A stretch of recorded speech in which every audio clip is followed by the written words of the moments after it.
Are narcissists evil? Well, as a recovering narcissist myself, I might have a little bit of a biased opinion, but I would say that yes and no. You are absolutely correct in the first part where you said yes, and you're mistaken in the second part where you said no. You're correct that narcissists are actually evil. And as you pointed out, they're the epitome of evil because they are selfish.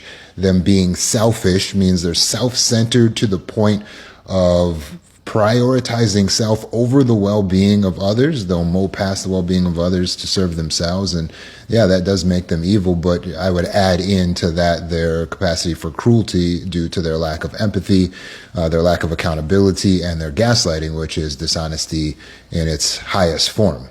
But you're incorrect in the second part where you said that they're not evil because they don't understand what they're doing, or they have to be aware. And since they're not aware, then they can't really be evil. Well, that's incorrect. I mean, if you break a law and you're not aware that it was the law, you can still go to jail for breaking the law, right? But in the case of narcissists, is it really true that they're not aware of what's right and wrong? Well, of course not. That's incorrect. Narcissists, just like us, grow up as children, go to Sunday school, have Sesame Street. They learn right from wrong, just like all of us. They have access to moral instruction, religion, scripture, and everything. So they know what is right and what is wrong, what is good and what is evil. And they know what a lie is and all of that. And they still do that. They then use their projection and their gaslighting and their self-delusion. And so what they're not aware of is how much projection, gaslighting, and self-delusion they're using. All the rationalization is what they're a little bit unaware of. The term narcissism is what they're unaware of. Their childhood trauma and how it affected them is what they're unaware of. But that doesn't make them not an evil person. They're still evil. So in understanding that, you can now understand why I address you as an evil person. I talk to you as if you're an evil person because, as you admitted, that's what you are.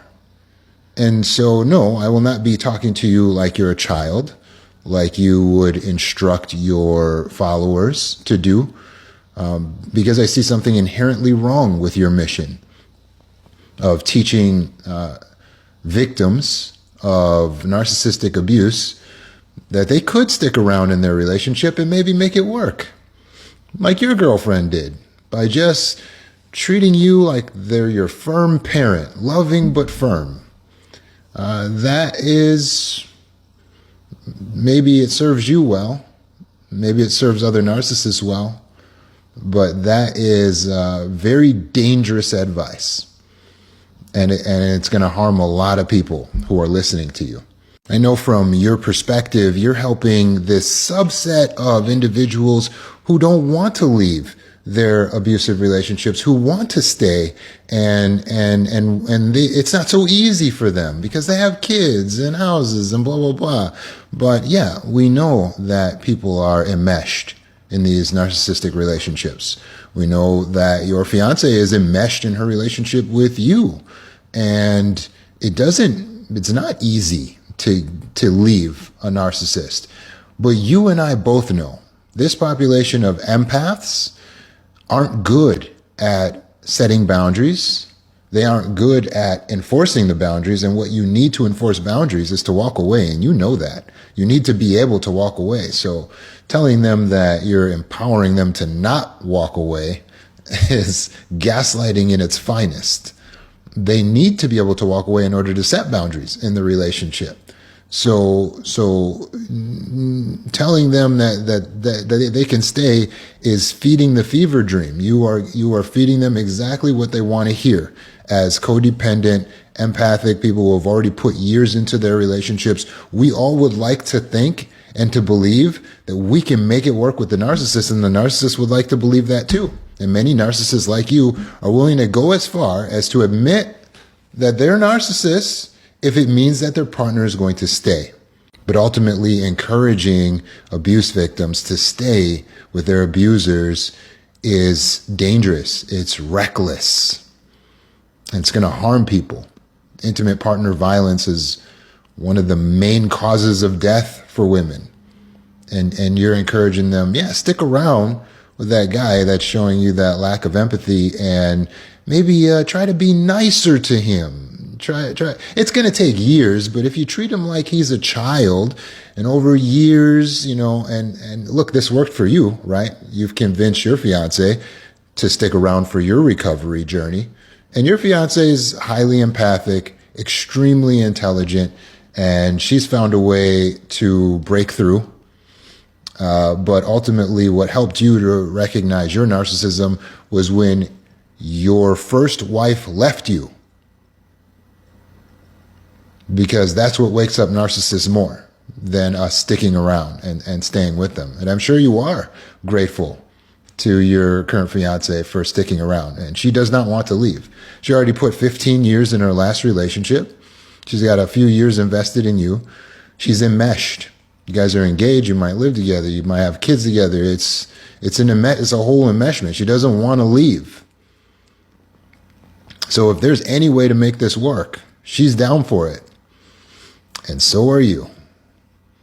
So are you. If there's anything you can do, if there's any way you can make it work, you'll go for it. And in the meantime, if you can get the money and the power and the fame that you've always desired, your base motivation has not changed, my friend. You have not recovered. What you're calling being in recovery is simply that you have changed behaviors. So where you used to lack showing the empathy, you're showing the empathy. Where you used to rage, you're not raging. Where you used to gaslight, maybe you're not gaslighting as much in obvious ways. You've changed behaviors, which is good. But until you get down and change that base motivation as a human being, that base motivation, you have not changed. And just like you said, it's like an alcoholic that, maybe they haven't had a drink, but they're still an alcoholic. So 10 years down the line or 10 months down the line, one drink can spiral them back into relapse. And for you as a narcissist, there's something that's going to trigger you that's going to spiral you right back into being abusive, projecting, smearing. Case in point to how you haven't changed is how you accused me of being mean to you in the message that you sent me, when all I did was ask AI a leading question, just like you did. And you said, that was mean. But notice the wording. You advise people, don't tell the narcissist head on what they are or what your problem with them is.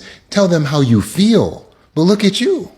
You didn't say, hey man, that hurt my feelings. You said, you're mean. That was mean. Same stuff, bro. You haven't changed a bit.